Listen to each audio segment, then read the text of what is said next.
Okay, this is part two, and I'm back with the Tetrapack plate and watercolor as ink. This is the first stage, and I could just go ahead and run these as a print. But I do want to add a second layer of a different color. And I'm going to explore that with you so that you can take a look at how I'm going to do it.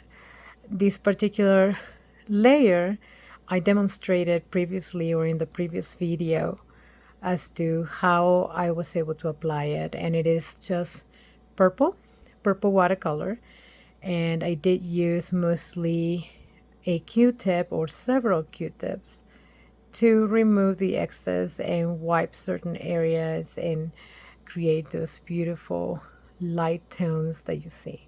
So I did do a little bit of paint removal per se. And I also get to play with the watercolor a little bit when it's a little bit, I would say when the wet tip of the Q-tip moves it, you can see how the watercolor starts behaving like a watercolor, and you can create beautiful textures that way as well. You can actually leave those watery edges, and it looks beautiful on the prints. I've done this before. Right now I'm going to set this down, and I am going to set my phone down as well, just so that I can show you how to apply, there it is, how to apply a different color. The beautiful thing about working with watercolor instead of ink is that right now the watercolor is setting on all of those crevices and edges and carvings, and it's drying. But it gets to get reactivated once you run it through the press with a lightly damped piece of paper. And so I don't have to worry about time. That's the beauty of this. Right now I can just take a look at it. I can play with it some more if I want to, remove some more, add some more, let it be. I don't have to rush. I can take my sweet time with this. And in fact, I could just let it be right now and not touch it or not run it as a print until tomorrow, and it will be perfectly fine. I feel a lot of creative freedom with this method, and I am really, I would say it's definitely by far my most favorite. So I am going to take a brush this time and brush a little bit of green watercolor paint directly onto it.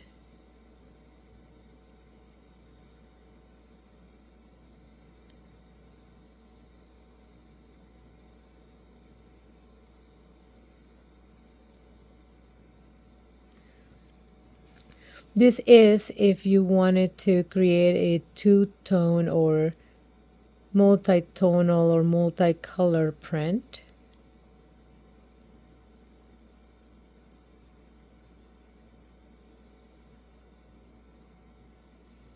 Yeah.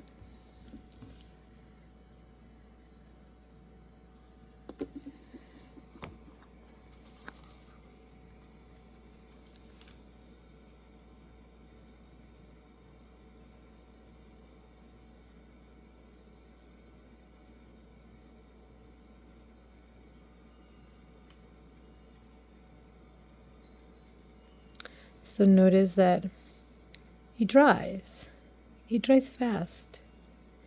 But if I wanted to rework it a little bit without adding more paint, oops, I could just dip it into some water and move that green paint a little bit more. If I wanted it thinner,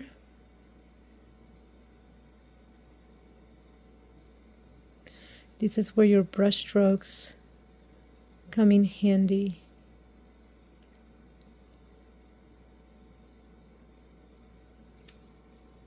Yeah.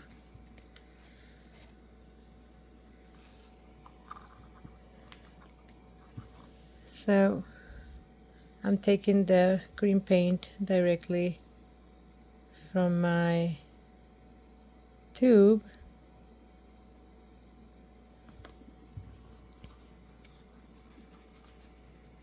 and applying it directly on the plate, on the Tetrapack plate. And I'm playing with that purple that was in the background or used as a base.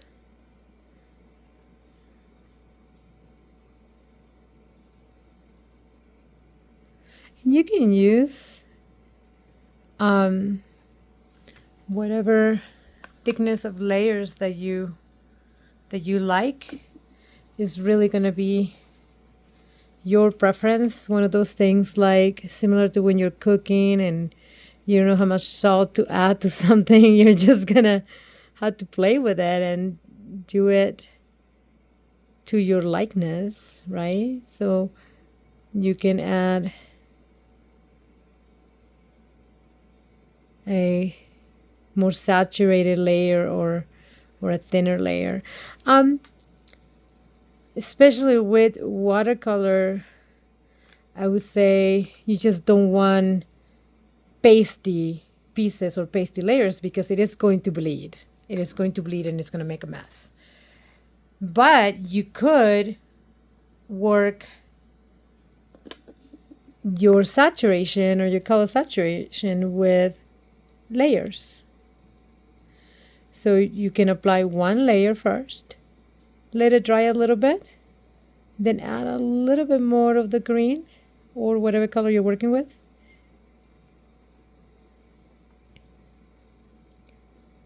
Yeah. And that's just going to add more saturation to your color. Just remember, without necessarily making it pasty, because you don't want to add or have thick pieces of, or I would say thick portions of paint, so that it doesn't bleed on you when you're printing it. So I'm applying this green on the leaves. I'm applying it on the leaves.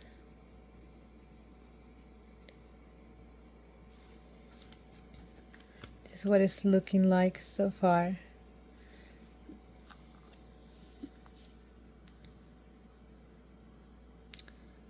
And I have to set it down because I'm grabbing the paint directly from the tube because I just like doing that sometimes. It seems to be just, again, a preference.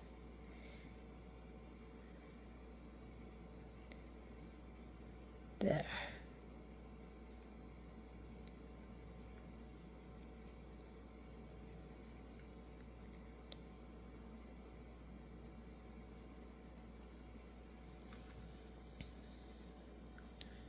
That's what it's looking like so far. Let's put the screen over here.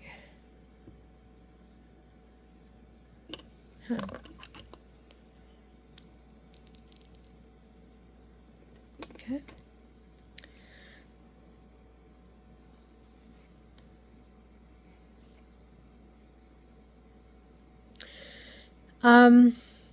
It is my first time taking a video of something that I'm working on directly like this.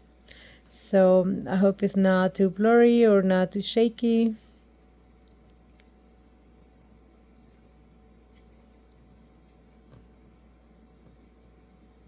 I have the phone right in front of me as I'm holding the plate. It's really weird for me to do this actually, but I thought it would be a good idea to make a video and share with some of you who are interested or who have demonstrated interest in this process since I started working and sharing it online.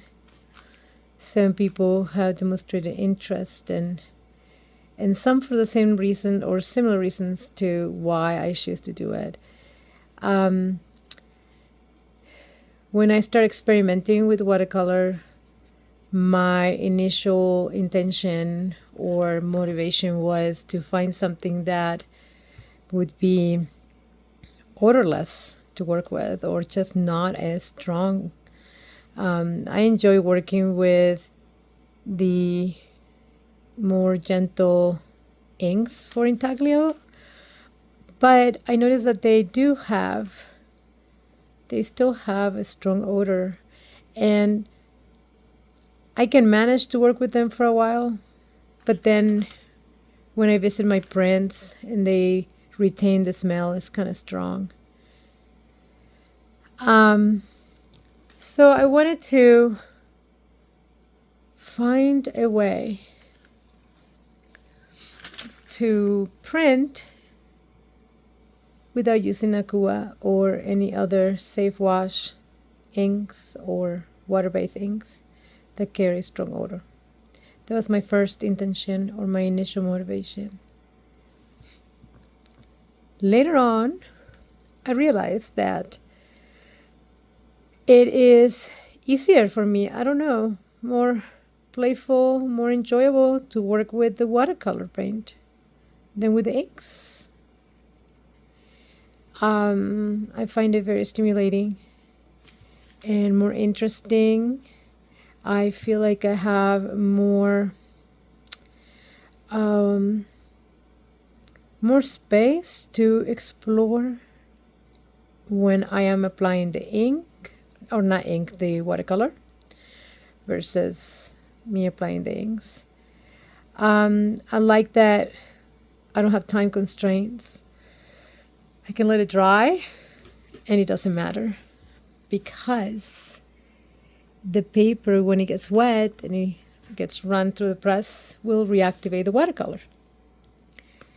I like that. I like that I'm not dealing with time constraint when it comes to printing what I'm doing. I'm going to adjust this, okay? Because I dropped some water and I don't want it to ruin my work. There. Let's remove this guy right here. And let's continue to paint this.